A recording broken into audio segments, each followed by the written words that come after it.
Mi nombre es Carla Santa Cruz. Aunque durante 23 años de mi vida ese nombre no significó nada más que una firma al pie de documentos que yo nunca leí, una voz que gritaba pidiendo ayuda en habitaciones vacías, y un cuerpo que existía únicamente para absorber la suciedad moral de una familia que se creía intocable. Tengo 32 años ahora. Escribo esto en la biblioteca de la Mansión Santa Cruz, la misma biblioteca donde hace apenas 6 meses descubrí la verdad que cambiaría todo. El olor a madera antigua y papel envejecido me rodea mientras las cortinas de terciopelo Borgoña filtran la luz de la tarde, creando sombras alargadas que parecen dedos acusadores sobre el escritorio de caoba. Afuera, los jardines perfectamente cuidados se extienden hasta donde alcanza la vista, pero yo sé que debajo de esa belleza cultivada yace la misma podredumbre que durante décadas infectó cada rincón de esta casa. Debo comenzar por el principio. No el día de mi nacimiento, sino el primer recuerdo nítido que tengo de comprender mi verdadero propósito en esta familia.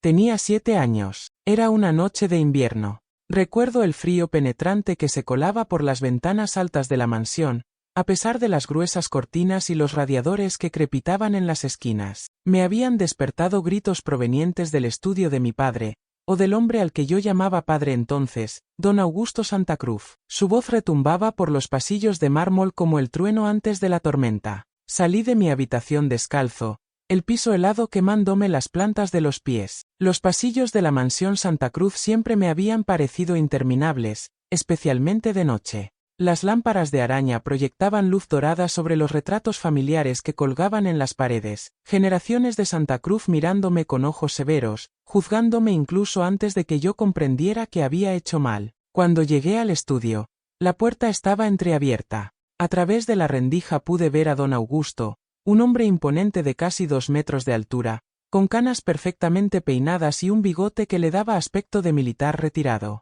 Sostenía un vaso de whisky con tanta fuerza que sus nudillos estaban blancos. Frente a él, mi tío Marcos, hermano menor de don Augusto, temblaba visiblemente, con la camisa desarreglada y manchas de lo que parecía sangre en las mangas. «Lo arruinaste todo», escupía don Augusto con voz gélida. «¿Tienes idea de lo que significaría para esta familia si alguien descubre lo que hiciste en el puerto esta noche? Fue un accidente, Augusto. Te juro que fue un accidente». El hombre se interpuso.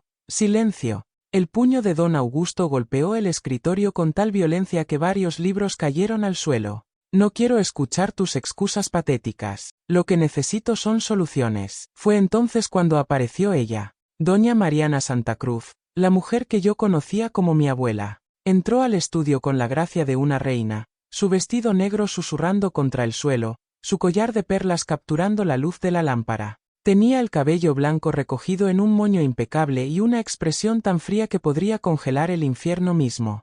«Ya lo solucioné», dijo con voz pausada, encendiendo un cigarrillo con un encendedor de oro. «Ramiro se encargará de que el cuerpo nunca aparezca. La policía recibirá la explicación apropiada. Pero esto tiene un costo». «¿Qué costo?», preguntó tío Marcos, con un hilo de esperanza en su voz temblorosa. Doña Mariana exhaló el humo lentamente, sus ojos oscuros fijos en algún punto más allá de la ventana. «Necesitamos un escudo. Alguien lo suficientemente cercano a la familia como para ser creíble, pero lo suficientemente insignificante como para ser prescindible si todo sale mal». Fue en ese momento cuando sus ojos se posaron en mí. Yo todavía estaba en el pasillo, paralizado, tratando de entender palabras como cuerpo y escudo y solucionar. Doña Mariana me miró directamente, aunque la puerta apenas estaba abierta unos centímetros. Era como si tuviera un sexto sentido para detectar testigos. «Diego», dijo, y su voz era miel envenenada. «Ven aquí, niño». Mis piernas se movieron por voluntad propia. Entré al estudio sintiendo todas las miradas sobre mí. Don Augusto me observaba con una expresión difícil de descifrar, algo entre lástima y cálculo. Tío Marcos evitaba mi mirada. Doña Mariana se arrodilló frente a mí, poniendo sus manos frías sobre mis hombros. «Diego, mi querido niño, ¿sabes lo que significa la lealtad familiar?».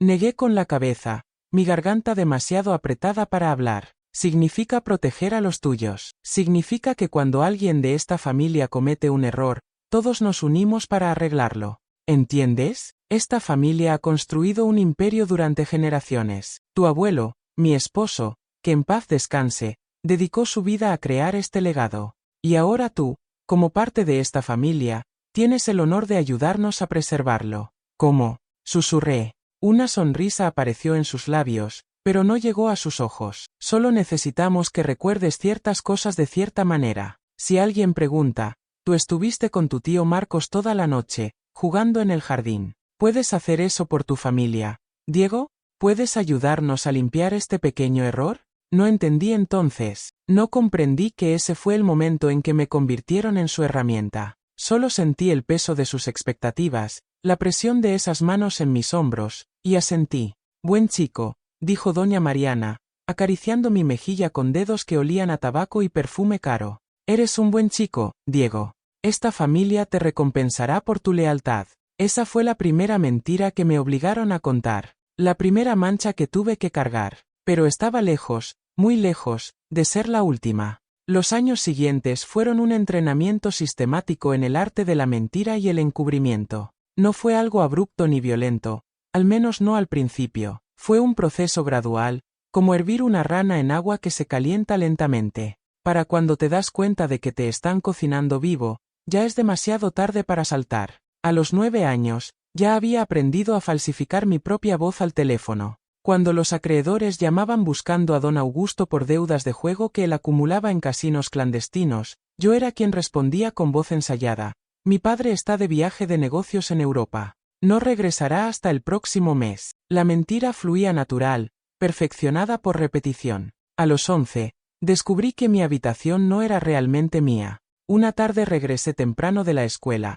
Había fingido estar enfermo para escapar de los acosadores que me atormentaban por ser el niño raro de la mansión, y encontré a mi tía Valentina, hermana de don Augusto, registrando mis cajones. No estaba buscando nada en particular, simplemente revisaba mis cosas para asegurarse de que yo no estuviera guardando nada que pudiera comprometerlos. ¿Qué haces?, le pregunté desde la puerta. Ella ni siquiera tuvo la decencia de parecer avergonzada. Se volvió hacia mí con su perpetua expresión de aburrimiento aristocrático, ajustando la pulsera de diamantes en su muñeca. Control de calidad, querido. En esta casa, la privacidad es un privilegio que se gana, no un derecho. Y tú todavía no has demostrado ser digno de confianza completa. Pero yo nunca, precisamente, me interrumpió, cerrando el cajón con un golpe seco. Nunca es una palabra peligrosa en los Santa Cruz. Lo que nunca has hecho todavía puede convertirse en lo que podrías hacer mañana. Nosotros simplemente nos aseguramos de que ese mañana nunca llegue. Esa fue la primera vez que comprendí que yo no era considerado parte de la familia, sino una amenaza potencial que necesitaba vigilancia constante. A los 13 años, me convirtieron en el custodio oficial de los secretos familiares. Fue el año en que don Augusto expandió el negocio familiar, oficialmente, una empresa de importación y exportación, hacia territorios que yo intuía criminales, aunque nadie me lo explicó directamente. Comenzaron a llegar hombres extraños a la mansión a altas horas de la noche, hombres con cicatrices, con ojos muertos, con maletines que jamás abrían en mi presencia. Mi función era simple: si alguien preguntaba, yo no había visto nada. Si la policía venía, y vinieron, varias veces, yo debía actuar como el sobrino inocente que solo sabía de negocios legítimos. Me entrenaron para esto. Doña Mariana personalmente me hacía simulacros, representando el papel de inspector de policía mientras don Augusto observaba y tomaba notas sobre mis debilidades en el interrogatorio. Tu voz vacila cuando mientes sobre los envíos del puerto, me decía doña Mariana, golpeando la mesa con una regla. Eso es inaceptable. Un Santa Cruz nunca vacila. Repite. Solo sé que mi familia tiene negocios de importación legal. Y yo repetía, una y otra vez, hasta que las palabras perdían todo significado, hasta que la mentira se sentía más real que cualquier verdad que hubiera conocido. Pero el verdadero cambio ocurrió cuando cumplí 16 años. Ese fue el año en que comprendí que no solo me habían convertido en un mentiroso, sino en un chivo expiatorio completamente desechable. Fue el incidente del incendio en el almacén del puerto. Tío Marcos, siempre tío Marcos, el problema constante de la familia, había ordenado quemar un almacén completo para ocultar evidencia de mercancía robada. El fuego se descontroló, alcanzando estructuras vecinas. 3 personas murieron. La investigación fue inmediata e intensa. Yo no sabía nada del incendio. Estaba en la escuela cuando ocurrió, estudiando para un examen de química. Pero 2 días después, Cuando los investigadores se presentaron en la mansión con una orden de arresto, descubrí que yo era el principal sospechoso. ¿Cómo?, grité, mirando a don Augusto con ojos llenos de lágrimas de confusión y traición. Yo no hice nada. Ni siquiera estaba en el puerto. Don Augusto me miró con algo parecido a la compasión, pero no lo suficiente como para detener lo que estaba ocurriendo. Diego, escúchame con atención. La familia ha tomado una decisión. Las evidencias están mal interpretadas, pero apuntan hacia ti, porque las pusieron ahí. Mi voz se quebró. Ustedes las pusieron ahí. Baja la voz, intervino doña Mariana, apareciendo como siempre en los momentos cruciales. Estás siendo histérico. Nadie puso nada en ningún lado. Simplemente sucede que ciertos documentos con tu firma, ciertos registros de tu presencia en lugares específicos, han creado una narrativa que los investigadores encuentran convincente. La comprensión cayó sobre mí como agua helada. Habían estado preparando esto durante años. Cada firma que me habían pedido sin explicación, cada vez que me habían pedido pasar por el almacén para dejar unos papeles, cada fotografía donde me habían colocado estratégicamente en el fondo, todo había sido premeditado. Yo era el plan B perfecto. El escudo humano. No, susurré. No voy a aceptar esto. Voy a decir la verdad. El silencio que siguió fue ensordecedor. Don Augusto y doña Mariana intercambiaron una mirada. Luego, ella se acercó a mí lentamente, como un depredador acercándose a su presa. Diego, mi querido, confundido Diego. ¿Y quién te va a creer? Eres un adolescente problemático con un historial de comportamiento errático en la escuela, historial que, por supuesto, ella misma había fabricado sobornando a ciertos profesores. Nosotros somos los Santa Cruz, una familia respetada en esta ciudad durante generaciones. ¿Realmente crees que tu palabra vale más que la nuestra? Las lágrimas rodaban por mis mejillas. Me sentía atrapado, ahogándome en una red que yo mismo había ayudado a tejer sin saberlo. Pero tengo una oferta para ti, continuó doña Mariana, su voz suavizándose artificialmente. Si cooperas, si aceptas la responsabilidad durante las próximas semanas mientras nuestros abogados arreglan el asunto, te prometo que todo se resolverá. Nunca pisarás una celda. Y cuando esto termine, serás recompensado generosamente. ¿Cómo puedo confiar en esa promesa?, pregunté, aunque ya conocía la respuesta. Porque no tienes otra opción, respondió ella con brutal honestidad. Y así fue como pasé 3 meses enfrentando investigaciones policiales, entrevistas con detectives, y el escrutinio público como presunto responsable de un incendio que mató a 3 personas inocentes. Los abogados de la familia, un ejército de tiburones legales liderados por el implacable doctor Velasco, manipularon evidencias, sobornaron testigos, y eventualmente consiguieron que los cargos fueran desestimados por falta de pruebas concluyentes. Yo quedé libre, pero no intacto. Los periódicos habían publicado mi nombre, mi fotografía. En la escuela me miraban como a un criminal que había escapado por tecnicismos. Amigos que tenía me abandonaron. La chica que me gustaba cruzaba la calle para evitarme. Y la familia Santa Cruz simplemente continuó con sus vidas como si nada hubiera pasado.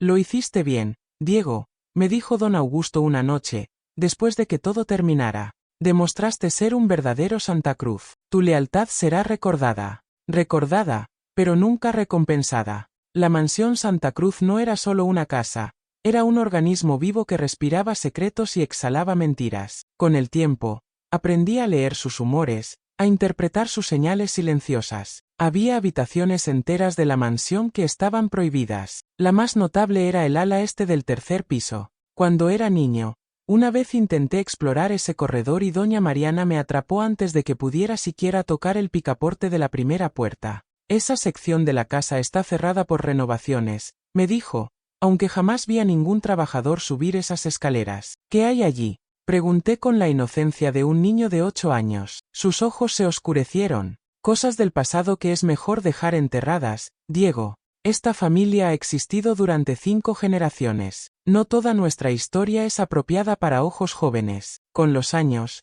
esa respuesta solo intensificó mi curiosidad, pero también mi miedo. Había algo en el ala este que ellos querían ocultar no solo del mundo exterior, sino también de mí. El personal de servicio de la mansión era otra fuente constante de tensión y misterio. Eran empleados que habían servido a la familia durante décadas, la cocinera señora Amparo, que llevaba 40 años preparando las comidas, el jardinero don Efraín, cuyas manos callosas habían cuidado los jardines desde antes de que yo naciera, y sobre todo, el mayordomo Ramiro. Ramiro era un hombre alto y delgado, de edad indeterminada entre 50 y 70 años, con ojos grises que parecían verlo todo y no revelar nada. Siempre vestía un traje negro impecable y se movía por la mansión como un fantasma, apareciendo y desapareciendo sin hacer ruido. Era la sombra de doña Mariana, ejecutando sus órdenes sin cuestionamiento. Pero había algo en Ramiro que siempre me perturbó. A veces, cuando creía que nadie lo miraba, sus ojos se posaban en mí con una expresión que no podía descifrar completamente.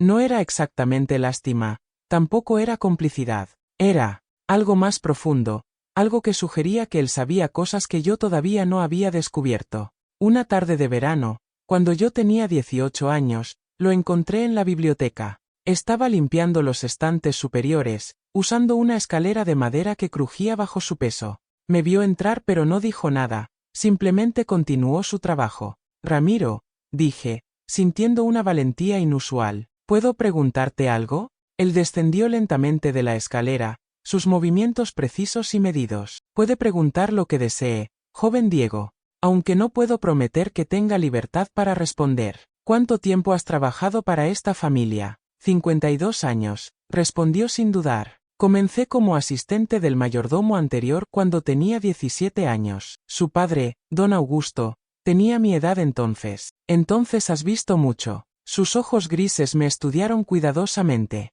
He visto todo lo que se me ha permitido ver, y he aprendido a no ver lo que no debo. ¿Eso incluye lo que me hacen a mí? El silencio que siguió fue denso. Ramiro ajustó sus guantes blancos, una acción que yo había aprendido a reconocer como su mecanismo de defensa cuando entraba en territorio peligroso. Joven Diego, si pudiera darle un consejo sin comprometer mi posición, por favor, preste atención a los papeles que firma. Lea antes de poner su nombre en cualquier documento. Y sobre todo, nunca subestime la importancia de saber exactamente quién es usted dentro de esta familia. ¿Qué significa eso? Pero doña Mariana entró en ese momento, como si tuviera un sexto sentido para interrumpir conversaciones potencialmente reveladoras. Ramiro, necesito que prepares el salón principal. Tendremos invitados esta noche. Diego, ¿qué haces aquí?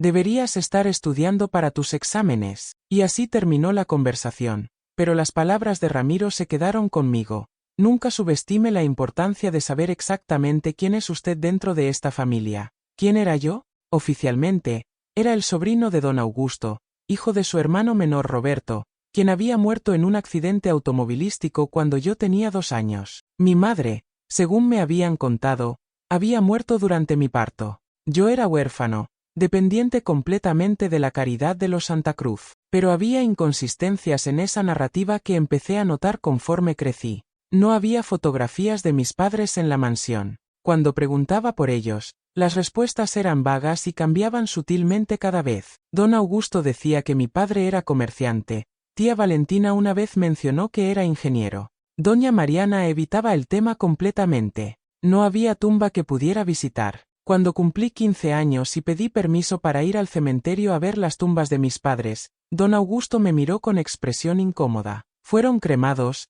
Diego. Sus cenizas fueron esparcidas en el mar, como era su deseo. Pero nunca me llevaron a la ceremonia. Eras demasiado pequeño. Hubiera sido traumático. Las mentiras se acumulaban como capas de pintura sobre una pared podrida. Y yo, entrenado en el arte de no cuestionar, simplemente las aceptaba. Hasta que cumplí 21 años y ocurrió el incidente que casi destruye mi cordura. El doctor Edmundo Velasco había sido el abogado de la familia Santa Cruz durante más de 30 años. Era un hombre corpulento, con entradas pronunciadas y unos lentes redondos que le daban aspecto de búho predatorio. Su oficina estaba en el centro de la ciudad, en un edificio antiguo que olía a papel viejo y decisiones vinculantes. Yo lo conocía bien, demasiado bien, porque había sido mi abogado defensor durante el incidente del incendio del almacén. También había sido quien me hacía firmar documentos de rutina varias veces al año, documentos que yo apenas leía porque había aprendido a no cuestionar los procedimientos familiares. Pero esa tarde de octubre,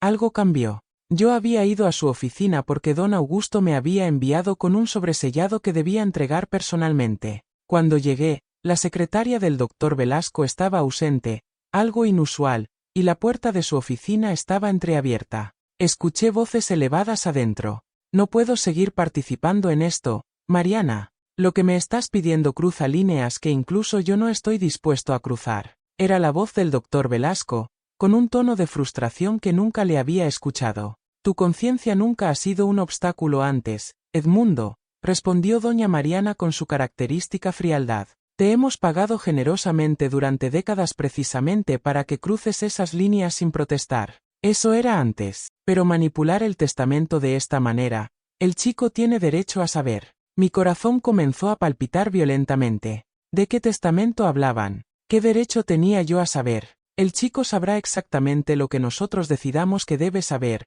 cuando decidamos que debe saberlo. La voz de doña Mariana era acero afilado. Diego es una herramienta útil precisamente porque es ignorante. El día que descubra la verdad es el día que perdemos control sobre él. ¿Y qué verdad es esa?, preguntó el doctor Velasco. La verdad de que todo esto, y por su tono imaginé que ella hacía un gesto abarcador, todo esto le pertenece a él. Cada peso, cada propiedad, cada acción de las empresas, todo lo que hemos construido, todo lo que hemos protegido con tanto cuidado durante décadas, legalmente le pertenece a Diego desde el momento en que cumplió 18 años. El mundo se detuvo. El sobre que sostenía en mis manos cayó al suelo con un sonido seco que alertó a los ocupantes de la oficina. La puerta se abrió completamente y allí estaban, doña Mariana, con su perpetuo vestido negro y su collar de perlas, y el doctor Velasco, con expresión de pánico absoluto al verme. Diego, dijo doña Mariana, y por primera vez en mi vida, vi algo parecido al miedo cruzar su rostro. ¿Cuánto tiempo has estado ahí? Mi boca se abrió pero no salieron palabras. Mi cerebro trataba de procesar lo que acababa de escuchar. Todo me pertenece. Legalmente me pertenece. Desde que cumplí 18 años. Responde, Diego. La voz de doña Mariana recuperó su firmeza. ¿Qué escuchaste? Todo. Finalmente logré decir. Lo escuché todo. El doctor Velasco se dejó caer en su silla, pasándose una mano por la cara. Mariana, esto es exactamente lo que temía. No podemos. Silencio. Edmundo. Ella lo cortó con un gesto de su mano, sin apartar sus ojos de mí. Diego, siéntate. Es hora de que tengamos una conversación que debimos haber tenido hace tiempo. No. Mi voz sonó más fuerte de lo que esperaba. No voy a sentarme. Voy a estar de pie mientras me explicas qué demonios acabo de escuchar. ¿Qué significa que todo me pertenece? Doña Mariana suspiró, un sonido cargado de cansancio y cálculo. Se movió hacia una de las ventanas de la oficina, mirando hacia la calle abajo donde la gente común continuaba con sus vidas ignorantes de los dramas que se desarrollaban en oficinas de abogados caros. Tu abuelo, Diego, tu verdadero abuelo, don Alfonso Santa Cruz, fue un hombre de negocios brillante pero también terriblemente sentimental. Antes de morir, hace 24 años, redactó un testamento muy específico. Y en ese testamento, dejó toda su fortuna, las empresas, las propiedades, las cuentas bancarias, todo, a su único nieto legítimo. A ti. Las palabras flotaban en el aire como objetos imposibles. Pero, eso no tiene sentido. Don Augusto siempre ha dirigido las empresas. Tío Marcos, tía Valentina, todos ustedes vivimos de lo que es legalmente tuyo, completó ella con brutal honestidad. Hemos sido administradores de tu herencia durante 23 años, Diego. Fideicomisarios, si quieres usar el término legal correcto. Mi mente era un torbellino. Años de humillación, de ser tratado como inferior, de cargar con los pecados de esta familia, de ser su escudo y su chivo expiatorio, y todo este tiempo yo era, ¿el dueño? Susurré. ¿Soy el dueño de todo? Técnicamente, intervino el doctor Velasco, ajustándose los lentes. Pero el testamento incluía ciertas cláusulas. No podrías acceder a tu herencia hasta cumplir 25 años, y solo si demostraras ser digno del legado Santa Cruz. Una frase deliberadamente vaga que nos daba cierto margen de maniobra. ¿Margen de maniobra para qué? ¿Para robarme? ¿Para esclavizarme? ¿Para proteger lo que 5 generaciones construyeron?, dijo doña Mariana volteándose bruscamente. Tu abuelo fue un sentimental necio. Pensó que el amor y la sangre eran suficientes. No comprendió que administrar un imperio requiere dureza, requiere estar dispuesto a tomar decisiones que un niño mimado nunca podría tomar. ¿Un niño mimado? Mi voz se quebró entre risa histérica y furia. Ustedes me han hecho cargar con sus crímenes durante toda mi vida. Me convirtieron en mentiroso, en cómplice, en En alguien comprometido, completó ella fríamente. Sí, Diego. Esa fue la estrategia. Si algún día descubrías la verdad e intentabas reclamar tu herencia, nosotros tendríamos suficiente material comprometedor sobre ti como para destruir cualquier legitimidad que pudieras tener. Todas esas firmas que te hemos hecho poner en documentos durante años, todas esas veces que testificaste en nuestro favor, todos esos pequeños secretos que guardas, son cadenas, Diego. Cadenas que te mantienen atado a nosotros. La oficina parecía girar a mi alrededor. Me apoyé contra la pared, sintiendo que mis piernas no me sostendrían por mucho más tiempo. ¿Por qué? Fue todo lo que pude preguntar. ¿Por qué no simplemente, no sé, matarme? Si yo era el único obstáculo entre ustedes y la fortuna, ¿por qué no simplemente hacerme desaparecer? Porque el testamento es hermético, respondió el doctor Velasco con voz cansada. Si algo te sucedía antes de cumplir 25 años, toda la fortuna se donaría automáticamente a instituciones de caridad. Tu abuelo se aseguró de que mantener con vida fuera en nuestro mejor interés. Pero ahora tengo 21.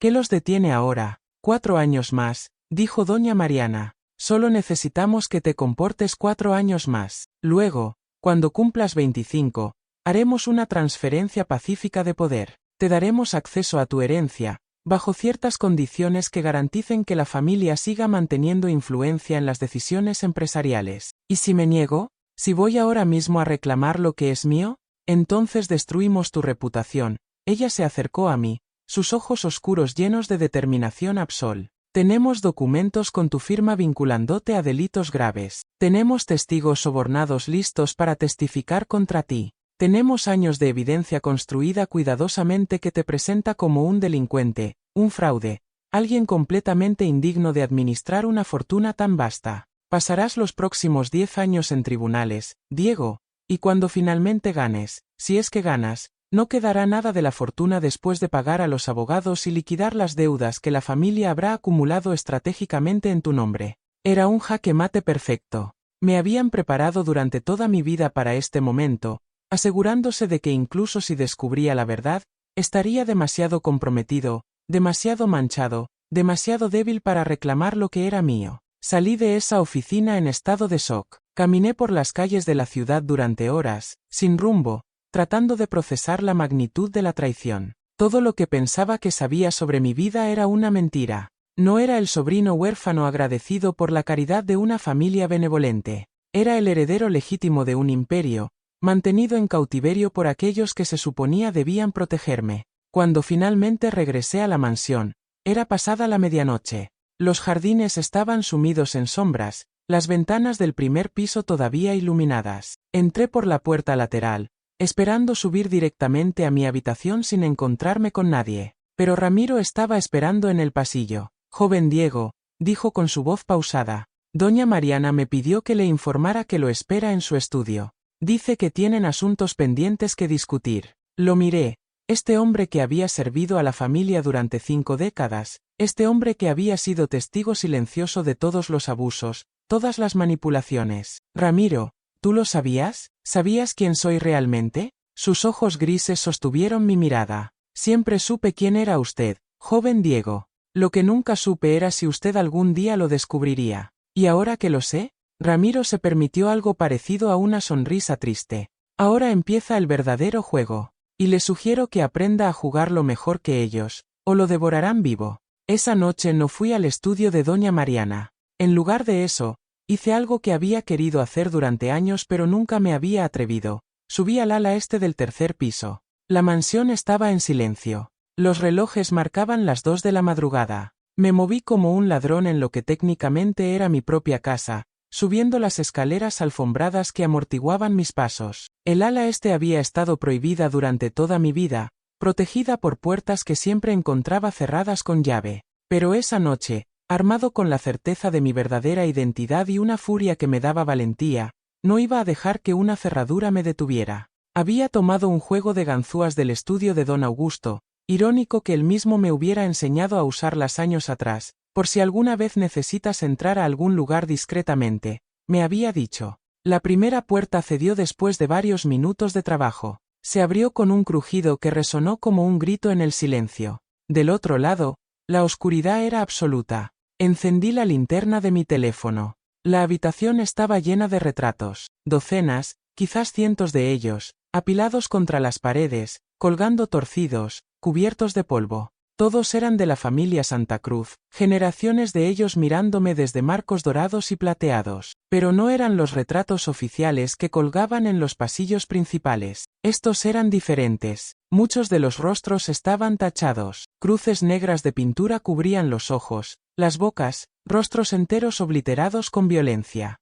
Algunos cuadros habían sido apuñalados, la tela rasgada formando heridas que exponían el lienzo debajo. Caminé entre ellos, sintiendo el peso de generaciones de odio familiar. Había nombres escritos al pie de cada retrato. Los leí como si fueran lápidas. Sebastián Santa Cruz, 1889 a 1934, traidor escrito con spray rojo. Carolina Santa Cruz, 1901 a 1956, deshonra pintado debajo de su rostro destrozado. ¿Qué familia era esta? ¿Qué legado había heredado realmente? En el fondo de la habitación encontré un baúl antiguo. Estaba cerrado pero la cerradura era vieja y débil. La forcé con un destornillador que llevaba en el bolsillo. Dentro había documentos, cientos de ellos, certificados de nacimiento, actas de defunción, artículos de periódicos amarillentos, fotografías antiguas. Comencé a leer compulsivamente, mi linterna moviéndose de documento en documento. Cada papel revelaba una nueva capa de mentiras y secretos familiares. Había evidencia de crímenes que se remontaban a un siglo atrás, asesinatos encubiertos, robos legitimados, herencias robadas, matrimonios forzados, niños desaparecidos. Los Santa Cruz no eran una familia honorable que ocasionalmente cruzaba líneas éticas. Eran una dinastía criminal construida sobre engaños sistemáticos durante generaciones. Cada fortuna había sido robada de alguien. Cada ascenso había sido comprado con sangre. Cada generación había perfeccionado el arte de parecer respetable mientras cometían atrocidades en las sombras. Y luego encontré mi certificado de nacimiento. Mis manos temblaban mientras sostenía el papel amarillento. Leí las líneas una y otra vez, tratando de procesar lo que veía. Nombre: Diego Alfonso Santa Cruz Mendoza padre, Don Alfonso Santa Cruz Torres madre, Isabel Mendoza Ramírez fecha de nacimiento: 14 de marzo de 1993 Don Alfonso Santa Cruz. Mi abuelo, el patriarca, el fundador de la fortuna moderna de la familia, no era mi abuelo, era mi padre, Isabel Mendoza. No había escuchado ese nombre nunca. Busqué frenéticamente entre los documentos hasta encontrar una fotografía. Una mujer joven, hermosa, de ojos oscuros y sonrisa tímida. Detrás de la foto había una nota escrita con letra temblorosa. Isabel, empleada doméstica, 1992. Embarazada. Problema. Esa palabra. Mi madre había sido un problema. Yo había sido un problema. Encontré más documentos. Un pago de 100.000 pesos a la familia Mendoza, fechado 2 meses después de mi nacimiento. Una acta de defunción falsa para Isabel Mendoza, que declaraba que había muerto en el parto. Un documento legal donde don Alfonso me designaba oficialmente como hijo de su hijo menor Roberto, quien realmente había muerto en un accidente 3 años antes, para ocultar su paternidad vergonzosa. Entendí entonces por qué el testamento me nombraba heredero único. No era sentimentalismo, era culpa. Don Alfonso había embarazado a una empleada joven, casi 30 años menor que él. Probablemente la había forzado. Los documentos sugerían tanto sin decirlo explícitamente. Luego, cuando nací, había pagado a su familia para que desapareciera y fingió que yo era su nieto en lugar de su hijo ilegítimo. Pero su conciencia, o quizás simplemente su ego, su necesidad de que su sangre directa heredara su imperio, lo llevó a escribir un testamento que me nombraba heredero legítimo. Y cuando murió, dejó a su familia con un problema, un bebé que legalmente controlaba todo, pero que ellos necesitaban mantener ignorante el mayor tiempo posible. Las lágrimas caían por mis mejillas mientras leía más. Había una carta, sellada en un sobre que llevaba mi nombre con la letra de don Alfonso. Para Diego, para ser abierto cuando cumplas 25 años. Hijo mío, si estás leyendo esto, significa que finalmente llegaste a la edad en que puedes reclamar tu herencia. Sé que la forma en que te he traído a este mundo ha sido cobarde. Sé que esconder tu verdadero parentesco fue el acto de un hombre débil que valoraba la apariencia más que la honestidad. Tu madre, Isabel, era la persona más pura que conocí en mi vida. Lo que le hice fue imperdonable. Lo que te hice a ti fue igualmente imperdonable. Pero este testamento es mi intento de enmendar mis pecados. Todo lo que construí, todo lo que poseo, es tuyo por derecho de sangre. Pero más importante, es tuyo como compensación. Esta familia te utilizará, hijo. Son depredadores. Yo los creé así. Te harán creer que eres pequeño, insignificante, dependiente de su caridad. No les creas. Eres un Santa Cruz, pero eres mejor que cualquiera de nosotros. Tienes la sangre de Isabel en ti, su bondad, su nobleza. Usa esa bondad para destruir lo que nosotros construimos sobre mentiras, y reconstruir algo verdadero. Perdóname, Diego, pero más importante, no te conviertas en mí. Tu padre, Alfonso. Me quedé en esa habitación llena de retratos mutilados y secretos hasta que el amanecer comenzó a filtrar luz gris por las ventanas sucias. Lloré por la madre que nunca conocí. Lloré por el padre que me creó y luego me abandonó a los lobos de su propia familia. Lloré por los 21 años que pasé creyendo que era insignificante, agradecido por las migajas que me lanzaban los verdaderos parásitos. Pero cuando salí de esa habitación, ya no era el mismo Diego que había entrado. El conocimiento es poder, y yo finalmente sabía la verdad completa. Sabía quién era, sabía qué me habían hecho, y sabía que tenía 4 años para prepararme para la guerra. Los siguientes meses fueron una masterclass en duplicidad.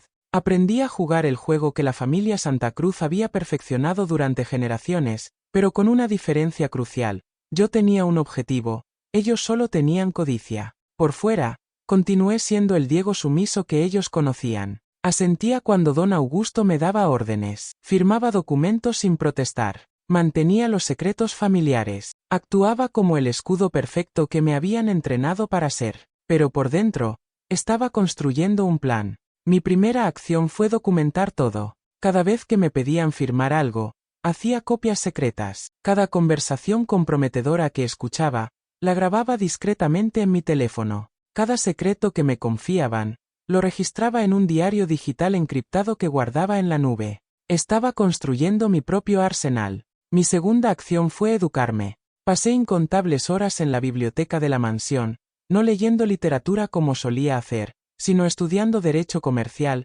administración de empresas, finanzas. Tomé cursos online usando cuentas anónimas. Contraté a tutores privados con dinero que robaba en pequeñas cantidades de las carteras de tío Marcos cuando estaba borracho. Necesitaba entender exactamente qué iba a heredar. Las empresas Santa Cruz no eran solo una compañía de importación-exportación. Eran un conglomerado que incluía bienes raíces, manufactura, transporte, medios de comunicación.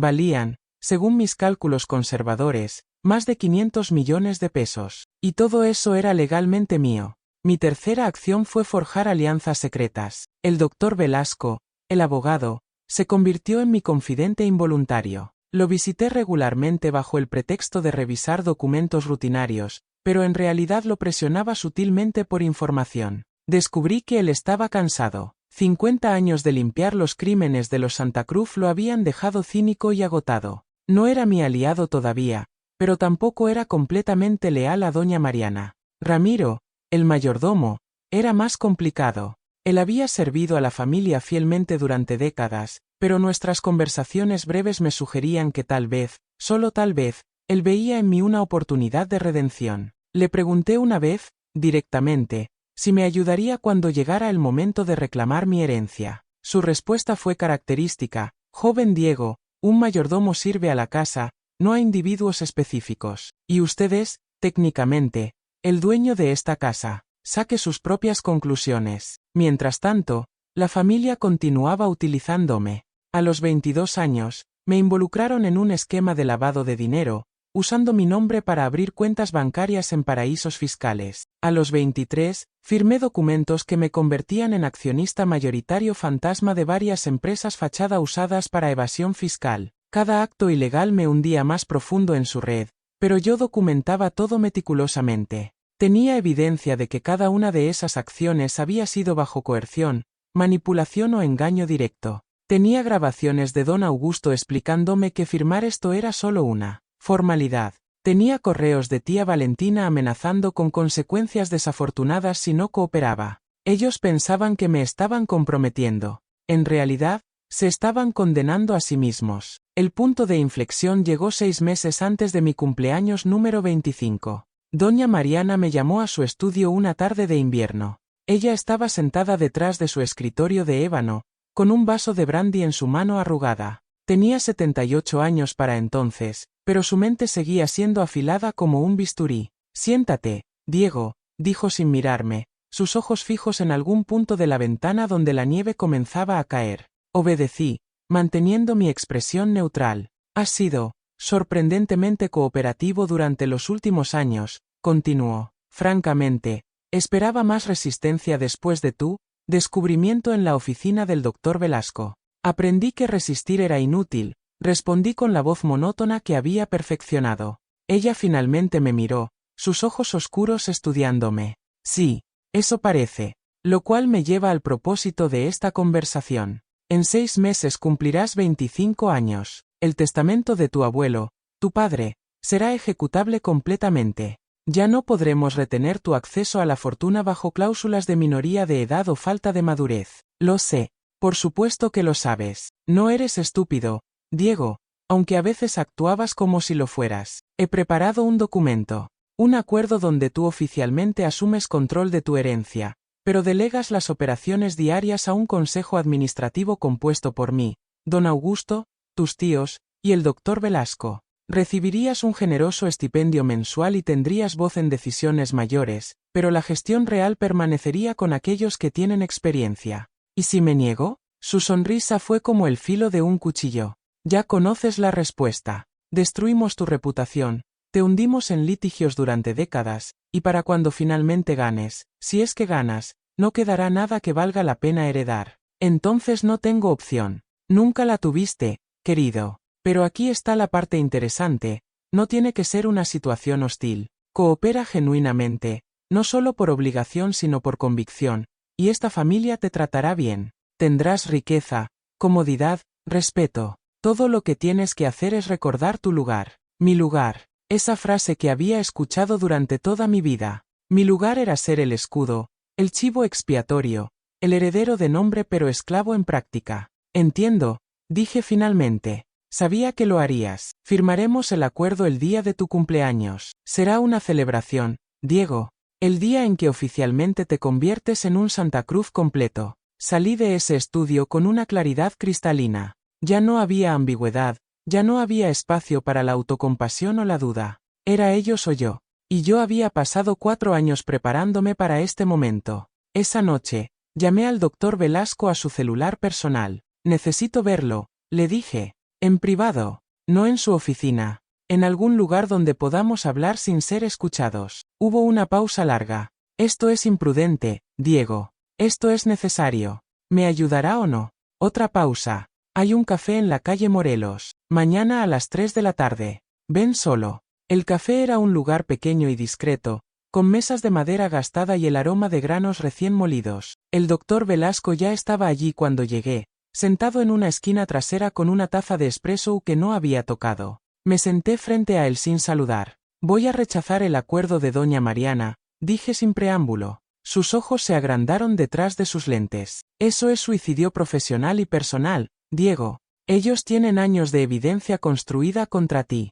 Y yo tengo años de evidencia contra ellos. Saqué una memoria USB de mi bolsillo y la coloqué sobre la mesa. 4 años de grabaciones, documentos, fotografías, testimonios. Cada crimen que me obligaron a cometer está documentado con contexto completo mostrando la coerción. Cada amenaza que hicieron está grabada. Cada documento fraudulento tiene mi análisis probando que fui engañado. El doctor Velasco miró la memoria USB como si fuera una granada sin seguro. ¿Entiendes las implicaciones de esto? Si expones a la familia, te expones a ti mismo. Estás registrado como cómplice en media docena de delitos graves, pero tengo evidencia de que fui víctima de abuso sistemático, manipulación psicológica y coerción criminal continua desde los 7 años. Tengo testimonios de empleados de la mansión dispuestos a testificar sobre el ambiente abusivo. Tengo documentos médicos de terapeutas que consulté anónimamente detallando mi estado psicológico. Tengo todo lo que necesito para presentarme como víctima,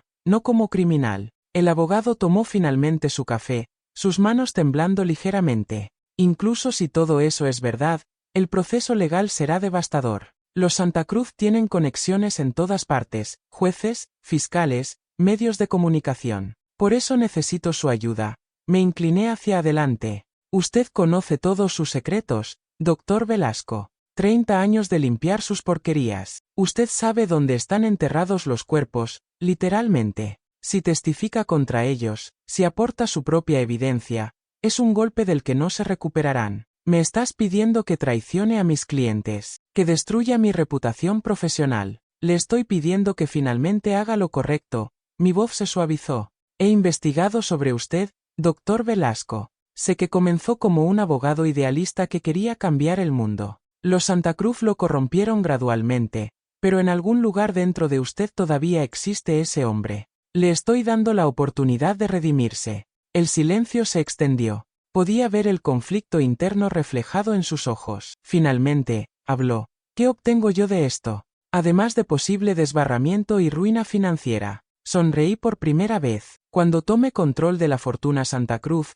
voy a necesitar un abogado de confianza para ayudarme a reconstruir las empresas legítimamente. Alguien que conozca todos los esqueletos y pueda ayudarme a enterrarlos apropiadamente. Ese alguien podría ser usted, con un salario que haría que sus honorarios actuales parezcan propinas. Sus cejas se alzaron. Estás ofreciéndome un soborno para testificar contra las personas que me han pagado durante 30 años. Le estoy ofreciendo una salida. Y una oportunidad de dormir tranquilo por primera vez en décadas. El doctor Velasco guardó la memoria USB en su bolsillo interior. Necesito tiempo para revisar esto. Para verificar que realmente tienes lo que dices tener. Tiene una semana. Mi cumpleaños es en 6 meses. Necesito que todo esté en orden mucho antes de esa fecha. Nos levantamos simultáneamente. Antes de irse, el doctor Velasco me miró con algo parecido al respeto. Subestimé cuánto habías aprendido de ellos, Diego. Piensas como un Santa Cruz. No,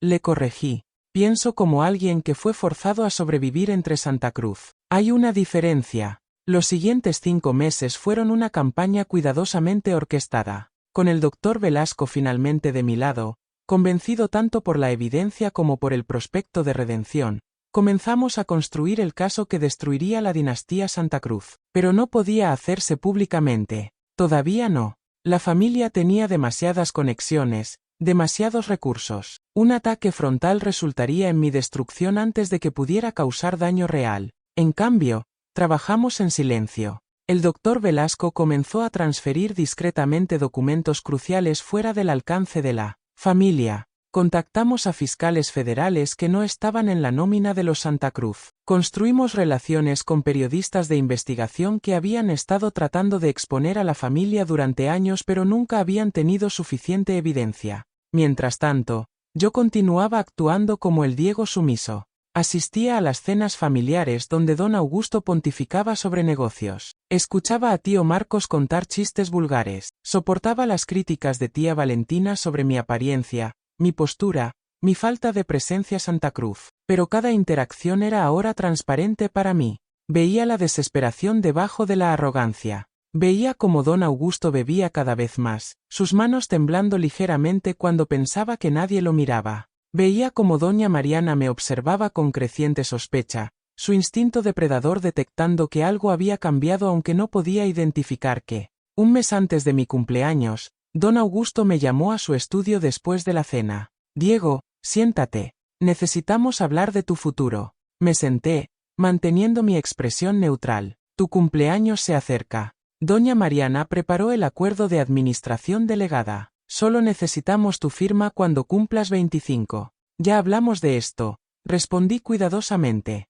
Entiendo los términos. Bien. Pero hay algo más. Hemos decidido que necesitas una esposa. Eso me tomó por sorpresa. ¿Perdón? Una esposa, repitió, encendiendo un cigarro. Alguien apropiada. De buena familia. Alguien que entienda el mundo en que vivimos y pueda mantener las apariencias. Ya hemos identificado varias candidatas. ¿Están tratando de arreglar mi matrimonio? Estamos asegurándonos de que no cometas el mismo error que cometió tu padre. Su voz se endureció. Alfonso se involucró con una empleada doméstica y creó desorden que hemos tenido que manejar durante décadas. Tú te casarás con alguien de nuestro nivel social, alguien que la familia apruebe. Algo dentro de mí se rompió. Durante años había soportado sus abusos, sus manipulaciones, su control, pero intentar controlar incluso con quien podía compartir mi vida fue el paso demasiado lejos. No, dije simplemente. Don Augusto me miró como si hubiera hablado en un idioma extraño. ¿Qué dijiste? Dije no. No voy a casarme con quien ustedes elijan. No voy a firmar su acuerdo de administración delegada. No voy a continuar siendo su títere. Se puso de pie lentamente, su rostro enrojeciendo. ¿Te has vuelto loco? ¿Tienes idea de lo que podemos hacerte? Sé exactamente lo que pueden intentar hacer. Me puse de pie también, mirándolo directamente a los ojos. Y sé exactamente cómo contraatacar. He pasado 4 años documentando cada crimen que esta familia ha cometido, cada amenaza que me han hecho. Tengo evidencia suficiente para enviarlos a todos a prisión durante décadas. Su mano se movió hacia su escritorio donde sabía que guardaba un revólver. Pero antes de que pudiera alcanzarlo, Ramiro entró silenciosamente al estudio. Perdone la interrupción, don Augusto, pero la cena está lista. La presencia del mayordomo rompió la tensión.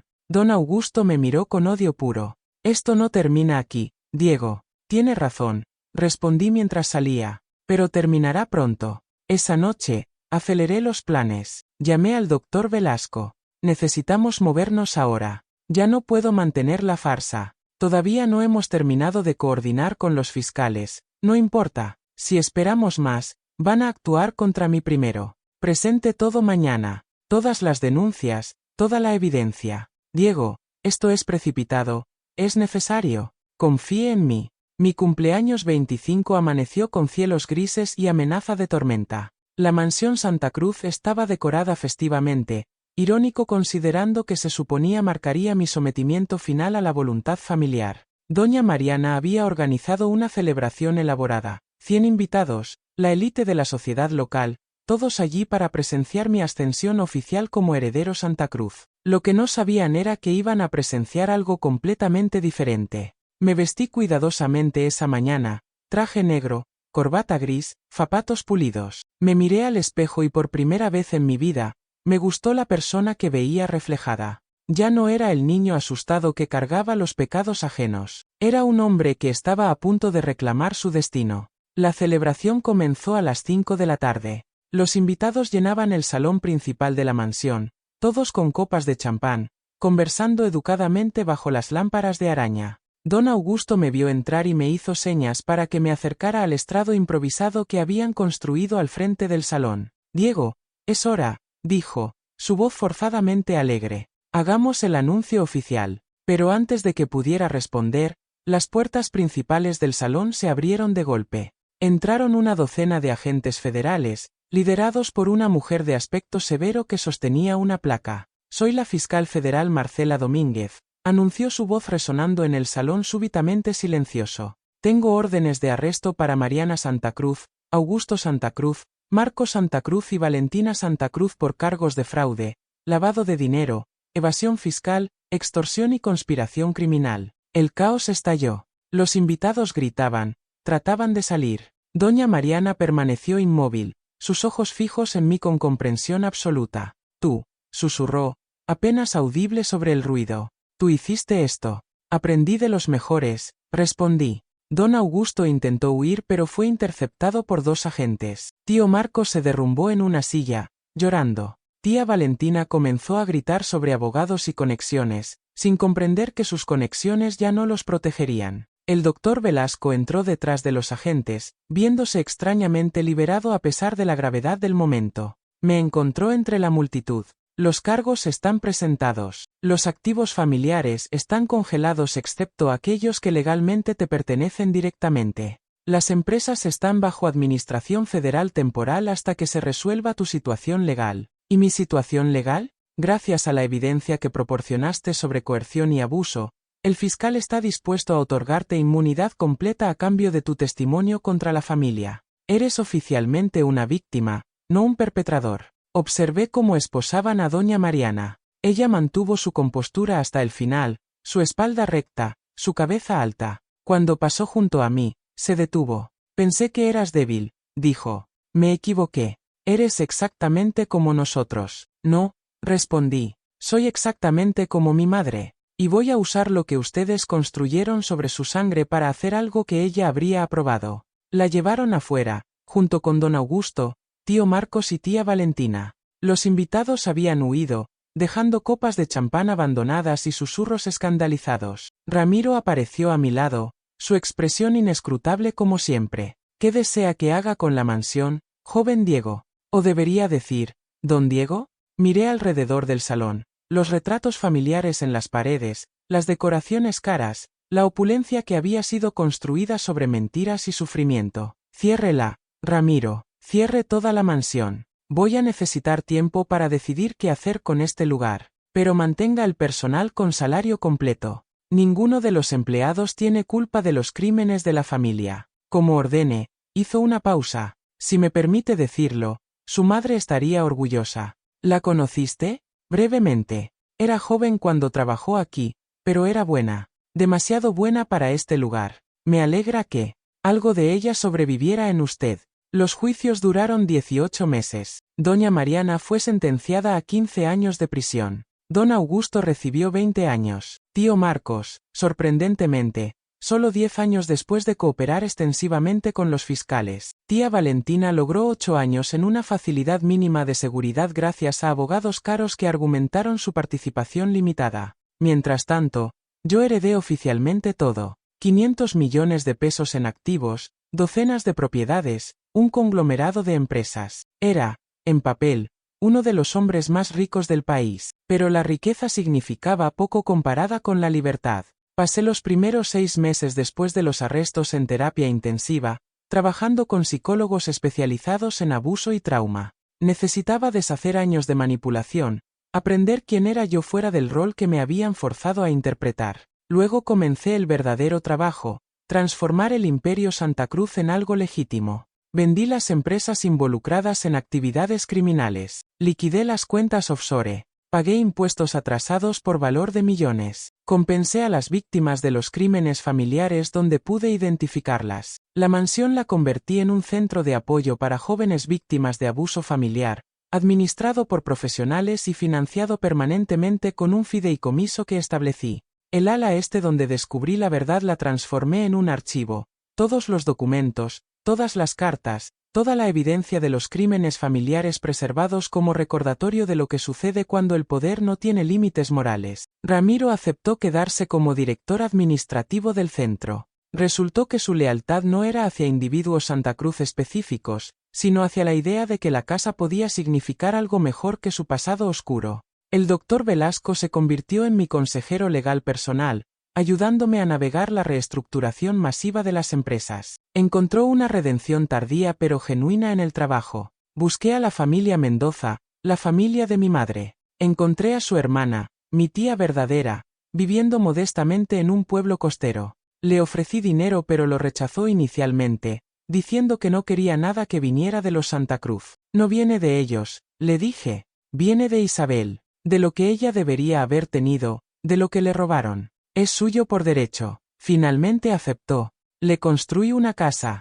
Establecí fondos educativos para sus hijos, mis primos. Conocí a la familia de mi madre, gente sencilla y honesta, y por primera vez en mi vida sentí que pertenecía a algo real. 3 años después de mi cumpleaños 25, estoy sentado en lo que era el estudio de don Augusto, ahora mi oficina personal. Los retratos familiares han sido removidos. En su lugar hay una fotografía de Isabel Mendoza, mi madre, sonriendo tímidamente a la cámara. Es la única decoración en las paredes, pero es suficiente. He reducido mi participación directa en las empresas, contratando gerentes competentes y éticos para administrarlas. Ya no necesito dinero. Tengo más del que podría gastar en 10 vidas. Lo que necesito es propósito. Así que escribo. Escribo mi historia, toda ella, sin omitir las partes vergonzosas o dolorosas. La publicaré eventualmente, no como acto de venganza sino como advertencia. Las familias como los Santa Cruz existen en todas partes, escondiéndose detrás de respetabilidad cultivada mientras destruyen vidas en las sombras. Mi historia es un recordatorio de que los secretos siempre emergen, y que aquellos que cargan los pecados ajenos eventualmente encuentran la fuerza para rechazar esa carga. A veces visito a doña Mariana en prisión. Sé que es masoquista de mi parte, pero siento la obligación de testificar su caída. Ella ya no es la matriarca formidable que dominaba la mansión. Es una anciana diminuta en un uniforme de prisión, su cabello completamente blanco ahora, sus manos artríticas. En mi última visita, hace 2 meses, tuvimos nuestra conversación más honesta. ¿Has venido a regodearte?, preguntó, su voz todavía llevando un eco de su antigua autoridad. He venido a entender, respondí. Después de todo esto, todavía no comprendo completamente por qué. ¿Por qué no simplemente darme lo que era mío y vivir con dignidad?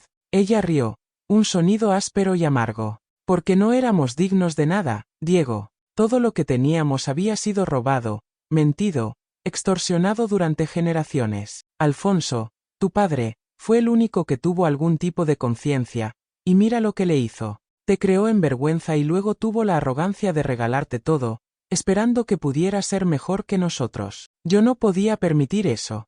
No podía aceptar que un hijo de empleada doméstica, criado en nuestra casa como caridad, terminara como nuestro salvador o nuestro juez. Entonces todo esto fue por orgullo. Todo siempre ha sido por orgullo, suspiró. El orgullo es el único pecado que importa, Diego. Los demás son solo consecuencias. ¿Te arrepientes de algo? Me miró directamente, sus ojos oscuros todavía penetrantes a pesar de su edad y situación. Me arrepiento de subestimarte. Pensé que te habíamos roto completamente. No anticipé que alguien tan dañado pudiera reconstruirse tan fuerte. En eso, supongo, Alfonso tenía razón. Eres mejor que nosotros. Fue lo más cercano a una disculpa que jamás recibiría de ella. Ahora, mientras escribo las últimas líneas de esta confesión, miro por la ventana hacia los jardines de la mansión. Niños corren por el césped, niños del centro de apoyo, riendo y jugando. El personal, muchos de los cuales sirvieron durante los años oscuros, trabajan ahora en un ambiente de respeto y dignidad. La fortuna que heredé pesa menos ahora que sé de dónde vino y hacia dónde la dirijo. Los pecados que me obligaron a cargar los he depositado finalmente, no por negarlos sino por confrontarlos, documentarlos, y transformar sus consecuencias en algo constructivo. Mi nombre es Diego Alfonso Santa Cruz Mendoza. Durante 23 años, me obligaron a limpiar los pecados de una familia corrupta, a ser su escudo contra las consecuencias de sus crímenes, a cargar culpas que nunca fueron mías. Me convirtieron en mentiroso, en cómplice, en víctima. Pero al final, heredé todas sus riquezas, no porque lo mereciera, sino porque fue el último acto consciente de un hombre culpable tratando de hacer algo correcto. Y con esa herencia, elegí no perpetuar el legado de mentiras y dolor. Elegí honrar a la madre que nunca conocí. Elegí ser el hombre que esta familia nunca me permitió ser. Los Santa Cruz construyeron un imperio sobre pecados. Yo lo estoy reconstruyendo sobre redención. Y esa, finalmente, es mi historia verdadera.